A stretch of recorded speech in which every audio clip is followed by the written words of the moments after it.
nous ne sommes certainement pas seuls. La science actuelle conjecture cette probabilité de mondes habités dans notre univers.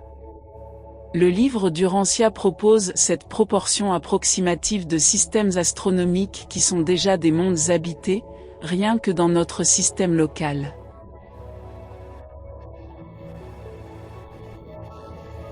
L'univers regorge de vie, et même d'une vie intelligente et sensible, capable de rechercher Dieu.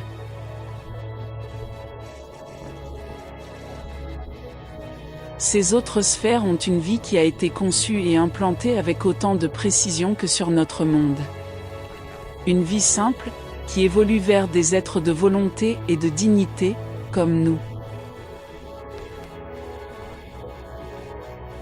Cette vie, bien qu'issue d'origine modeste, progresse par le biais de diverses adaptations à tous les environnements possibles susceptibles de favoriser et d'améliorer la vie. Et évoluer en êtres qui grandissent et possèdent eux-mêmes le potentiel d'une âme immortelle.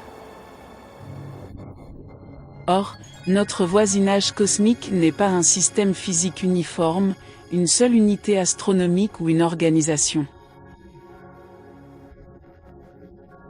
Ces 619 mondes habités sont situés dans plus de 500 systèmes physiques différents. Seuls 5 d'entre eux comptent plus de 2 mondes habités, et parmi eux, un seul compte 4 mondes habités. S'il y en a 46 qui ont 2 mondes habités, toutes ces déclarations peuvent paraître présomptueuses, voire choquantes pour certains, alors que pour d'autres, elles peuvent être perçues comme des déclarations réconfortantes conduisant à une plus grande vérité sur notre condition humaine et notre chemin vers Dieu. Quoi qu'il en soit, accrochez-vous bien, il y a encore beaucoup à venir. Satania est un système inachevé qui ne contient que 619 mondes habités.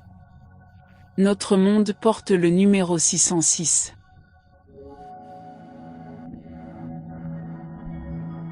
Lorsque notre système local sera achevé, il comptera environ 1000 sphères à l'intérieur de ses frontières, chacune avec sa propre vie évoluée et adaptée et son humanité progressive.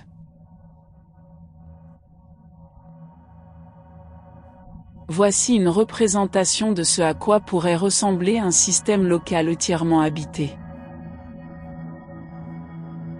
Le monde habité le plus ancien de notre système local, le monde numéro 1, est Anova. L'un des 44 satellites tournant autour d'une énorme planète sombre, mais exposé à la lumière différentielle de 3 soleils voisins.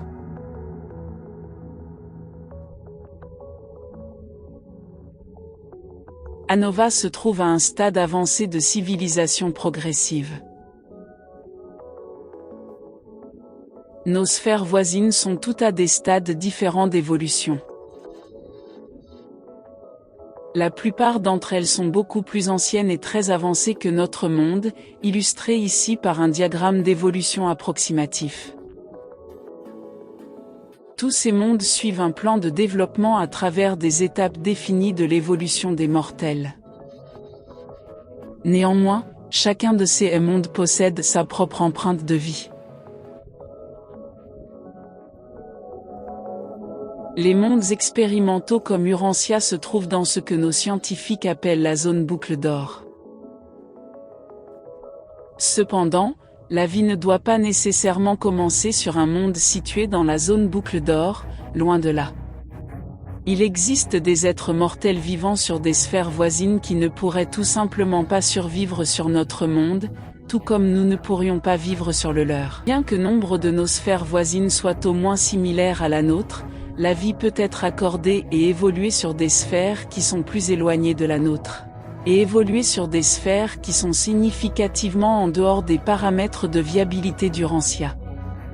Par exemple, de nombreuses sphères habitées ont une gravité supérieure ou inférieure à celle de notre monde.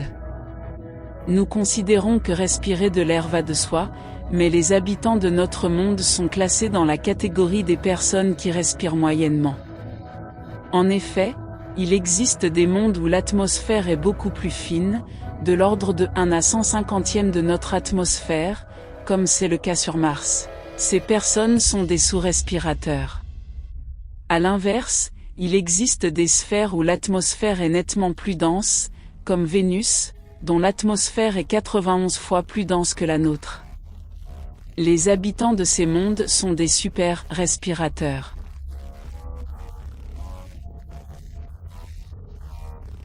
La vie s'adapte également à une large gamme de températures.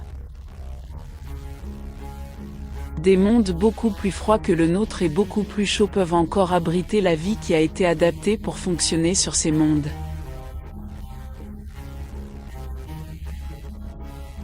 N'oubliez pas que ce paradigme diffère de celui de la science actuelle qui ne peut que présumer que la vie est un événement aléatoire, le résultat d'une chimiosynthèse.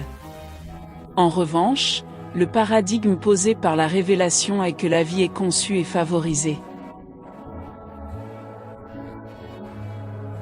Imaginons que nous rencontrions une forme de vie provenant de l'un de ces mondes. Quelle ne serait pas notre surprise de voir toutes les formes que peut prendre la vie? La vie sur d'autres sphères pourrait présenter de nombreuses autres différences par rapport à notre monde. Par exemple, certains mondes sont peuplés d'êtres dotés d'un cerveau à une seule hémisphère, tandis que d'autres sphères ont des habitants dotés d'un cerveau à 3 hémisphères. Ces types de cerveaux ont des répercussions importantes sur la façon dont les habitants fonctionnent dans leur vie. Notre monde, Urantia, est peuplé de personnes au cerveau à 2 hémisphères, reconnus comme les 2 hémisphères cérébraux avec le cervelet en dessous.